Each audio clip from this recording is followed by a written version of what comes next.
Hey guys, Lady Locks here, and today I have another Locksport 101 video for all you guys that are new to picking. Whether it's a padlock, a full euro, half euro, kick cylinder, rim cylinder, mortise cylinder, or oval cylinder, if you want to get into Locksport, you're going to need to know how to gut all of these types of locks. In today's video, I'm going to show you how to gut a simple kick cylinder. I'm going to tell you what tools you're going to need. I'm going to give you some tips on what not to do while gutting, as well as some tips on how to make the whole process easier. What could be more fun? Let's get into it.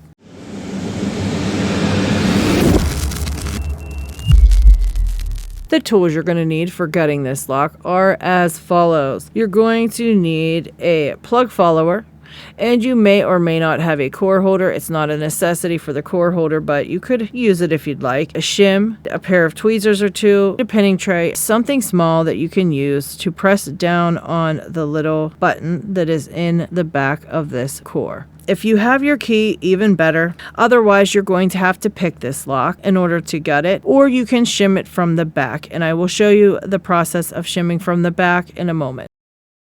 Close your core and place the key inside the lock. Now we're going to need something to push down this little button here. There are some plug followers that have a space just for this little button to depress it while you're spinning out the back of this kick cylinder. But since I don't have one of those, we're going to do it the old-fashioned way and use something just to push that down while we go ahead and spin the back off of this. Okay, now when you're letting go of this little button, be careful that you don't just let it go because it will shoot across the room. It does have a spring. And now we're going to take the back off. If you're not going to be using this lock in a door ever again, you can get rid of the tailpiece. Now there's that little piece in the back. There it is. Pull it out, and there will be a spring in here as well. We're going to go ahead and dump that spring out, and as you can see, there's a little spring down in there. Okay, so just keep that in mind. You can actually lose it while you're gutting, so make sure you get that spring out of the back. Now, the next step is you're going to need to turn your key just slightly because you want the key pins to be unaligned with the driver pins when you're pushing the plug through. So that's what we're looking for, and we're going to go ahead and spin the key. This far is perfectly fine. And now this is where your shim comes in.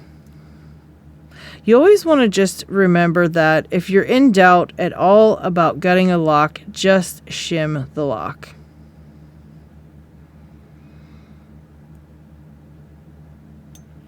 Now, when you're pushing your shim through, make sure that you've got a hold of the front of the lock because you don't want to push too hard and have this front of the core start pushing out of the lock because you can have a gutting disaster that way. So just make sure that you kind of keep your hand over the key like this or somehow on the face of the lock if you don't have the key, just so that you don't push that front out.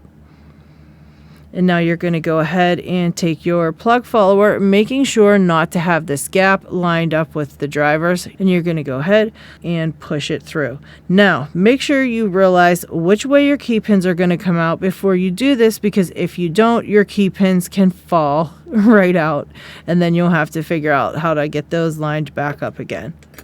And now I usually leave the key in for this part as I'm dumping out the key pins, just because if you try to pull the key, you'll see they will all kind of bounce out, and you can actually pull the key out too quickly and bounce these guys right on out of the lock, and they'll shoot across the room. So I wouldn't do that if I were you. So that we can keep everything uniform, we always tend to drop the key pins out with the first one being on the left, moving to the right for the last one. I like to turn them facing one way. Keep them neat on my pinning tray. You don't have to do this. This has nothing to do with gutting the lock, but this is just how I like to do it. All right, and now we're going to go ahead and remove the driver pins. And again, you just want to pay attention to which side of the plug follower you're going to use. You can either gut it like this and kind of go ahead and pull these out one by one this way, or you can actually turn it this way, and when they do come up out of here, they won't lean over. because they'll just be coming out one way and they'll kind of be stuck right here. So it's up to you which way you want to do it. And I always say mark the front of your lock. If you've got a KIK cylinder, I always mark the front of my lock when I get to this point. You're not going to remember which end is the front. They're kind of similar. You know what I mean? And if you don't actually pay attention to it, if you don't remember to look for it and say, okay, this one, you know, is a little different, this is the front, you're going to forget. So I always like to just take a Sharpie and put a mark right here on the front. And then I know that when I'm putting it back together, that's going to be the front. Now remember, your shim is still in here, so you're not going to be able to get to your pins until you pull that shim back out. So let's do that. And again, you can, you know, have your follower either way. I'm going to put it this way, and then I'm going to get my thin tweezers so it fits in between here so I can pull those little pins out. Now when you're doing this, I prefer to do it very slowly, making sure that I see the pin, and then just kind of hold my tweezers over it and let it up super easy. And then I like to push the plug follower back towards the front to kind of catch that pin. So as you can see, it's going to look like this. It's kind of caught that pin coming out, and it has a hold of it because it's pressed up against it. Then just kind of remove the pin. And now always try to remember the direction you're pulling these pins out. You want to put the part that is facing the key pin on your tray. And then you're going to put it back in the lock exactly the same way. If you don't remember this, you can run into some trouble. All right. Now, can also remove the springs if you choose. I usually only just remove one if I know it's a lock that has uniform springs the whole way through, because I just only want to see one. You know, I don't need to see them all. But if you're getting for the LPU belt system, you do have to remove all of the things out of the lock, so you might as well just take them out of each chamber. All right, and remember placing it down in the same direction it came out. We're just going to keep repeating this process till we get about halfway through. And then just making sure if you've left springs in there, you kind of push them down. Okay, so now I'm going to go to the back. I flipped it around and started in the back because this way I don't have to dig the entire way through the lock to get to those last pins. And just remember that this is the 6th pin now. So put it in the tray in the right spot, in the right orientation, you'll be good to go. 5. And just continue the process of taking them out pretty slowly. And there's number 4. And since my springs are in there, I'm going to press them down while I put my plug follower back through and just kind of set this to the side. You want to take a look at the core. So let's have a look at this one. Well, let's just see if there's anything, any type of counter milling, anything like that in there. That's about it, guys. That's how you would gut this lock. All right. Now I'm going to go ahead and kind of show you a couple of things about how to put them back together again, because it can be tedious. Also, I want to show you how you would check pin interactions. So let's go ahead and first put all of the key pins back in where they belong. And then we can check these pin interactions.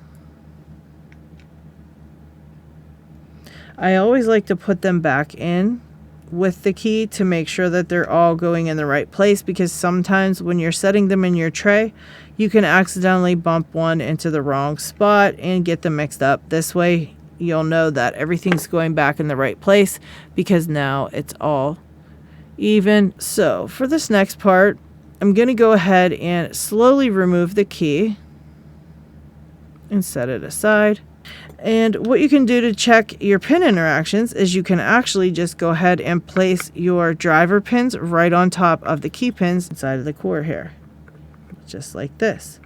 And you would actually just place them all in here the entire way down. And then you can take a look at how much of those pins are sticking out. You've got to get this to the shear line, so this one's only going to need to come up a small amount like this. And you can actually just see just how much of each pin needs to be picked when you've got it in the lock. So I always like to check, pin interactions on some of the locks I pick that are giving me trouble and things like that, I can actually take a look and see what part of the pins I'm going to be picking. That helps a lot. Okay, now let's put them all back, and let's start from the back, and we're just going to push this through to about maybe the second or third pin.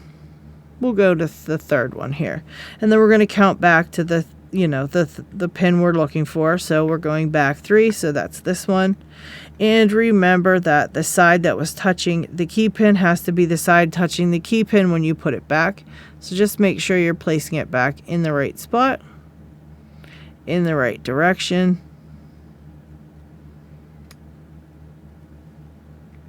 And just move on down the line like that, putting them all back in the correct place.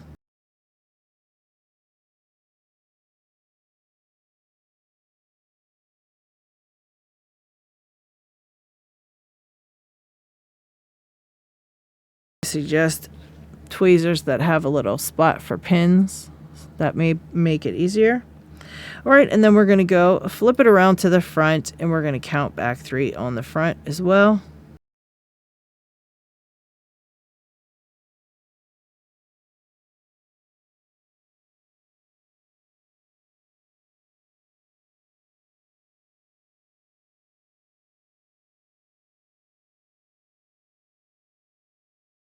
Alright, so once you've got all your pins back in place, it's time to place your core back in the lock.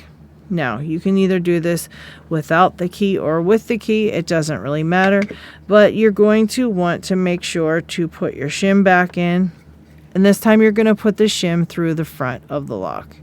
So you're going to put the shim in, and you're going to kind of push it in, I want to say about this far. It just has to be enough to kind of cover up these little ridges here, or if you had a gap in your lock somewhere, to cover that up. Now, I like to go ahead and lock it up, because once it's locked up, when you turn it over, it won't fall out. If you don't lock it up and you turn it over, it can slide right on out and drop everything everywhere, and you do not want that at all. So make sure once you've got it back in, you turn it and close it right away. Right now I want to talk to you about shimming a lock from the back. So if you couldn't pick this lock but you really wanted to gut it and you didn't have a key, there is a way to do it, and it's called shimming it from the back. Now I'm not going to get too in detailed on how to do this because there are several videos about how to do this out there, but basically you're going to go ahead and place the shim in as far as you can into the back until it bumps into a pin. And then you would go ahead and press up on the pins inside the lock until you kind of got it to where that one pin hit that shear line, and the shim would then slide in a bit more and a bit more each time you did it. It's best if you throw this in a vise to do that. It's a lot easier. You kind of need both hands. You need one to press the shim in and one to kind of pick the pins as you go. So you would just do that until you got to the front, and then you could turn the core and then gut the lock. Alright, so we're just going to go ahead and put this spring back in that little hole there. There we go. And this pin as well, with that little nub pointing up so that you can catch it on the lip of the back of the lock there. So we're going to go ahead and put that back in here as well. And remember, it is springy and it will shoot across the room if you're not careful. Now, if you want to keep the tailpiece on your lock, you would place it where one of these little gaps here on the tailpiece are kind of snug up against that pin. But in this instance, I'm not going to do that because I don't need that tailpiece. And then you're just going to go ahead and put this back on here. You can actually start screwing it down a bit, usually at least get it started. And then you'll need to actually depress that pin once again.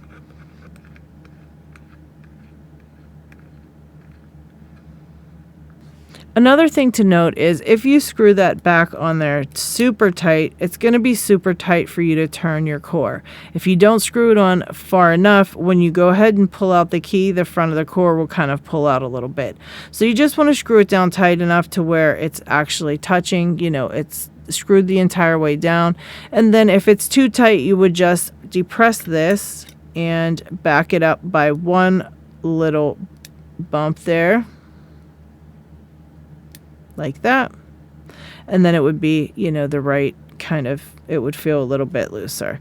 But in this instance, again, it doesn't need that, so I'm going to tighten it down pretty good there, and that's where it's going to stay.